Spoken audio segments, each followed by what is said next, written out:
Hi friends, நான் உங்கள் நர்சம்மா. Caesarean டெலிவரிக்கு பிறகு அம்மா உடம்பு ரொம்ப ஸ்லோவாக ஹீல் ஆகும். இப்போ நான் சொல்ல போகிற டிப்ஸ் சேஃபாக ரெக்கவர் ஆக ஹெல்ப் பண்ணும். இதில் ஃபஸ்ட்டு ப்ரியாரிட்டி ப்ராப்பரான ரெஸ்ட்டு தான். அதிகமான வேலை, அதிகமான வெயிட்டு தூக்குறது, குனிஞ்சு நிமிந்து வேலை பார்க்குறது இதெல்லாம் தேவையில்லை, அவாய்ட் பண்ணிக்கோங்க. அதுக்காக பெட்லேயும் இருக்க வேணாம். வாக்கிங் கொஞ்சம் கொஞ்சமாக ஸ்டார்ட் பண்ணுங்கள். இது பிளட் சர்க்குலேஷனுக்கு ரொம்ப நல்லது. ஸ்டிச் போட்ட ஏரியாவை க்ளீனாக வச்சுக்கோங்க. ஆயின்மெண்ட், க்ரீம் எல்லாம் டாக்டர் அட்வைஸ் இல்லாமல் யூஸ் பண்ணாதீங்க. ஸ்டிச் போட்ட இடத்துல ரெட்னஸ், சீழலைனா தண்ணி மாதிரி கசிறது, அப்புறம் பேட் ஸ்மெல் இருந்தால் இக்னோர் பண்ணாமல் ஹாஸ்பிட்டலுக்கு செக்கப் போயிட்டு வந்துடுங்க. பெயின் இருக்கும், அது நார்மல்.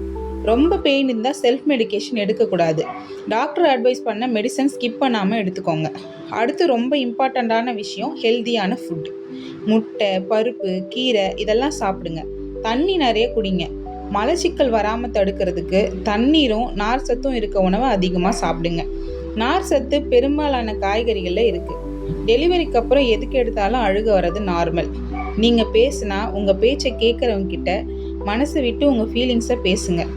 இதெல்லாம் தாண்டி நம்மளை மட்டுமே நம்பி ஒரு உயிர் இந்த உலகத்துக்கு வந்திருக்கு. அவங்கள உங்களை விட்டால் யாரால நல்லா பார்த்துக்க முடியும்? ஹாப்பியாக இருங்க, ஹெல்த்தியாக இருங்க. Take care.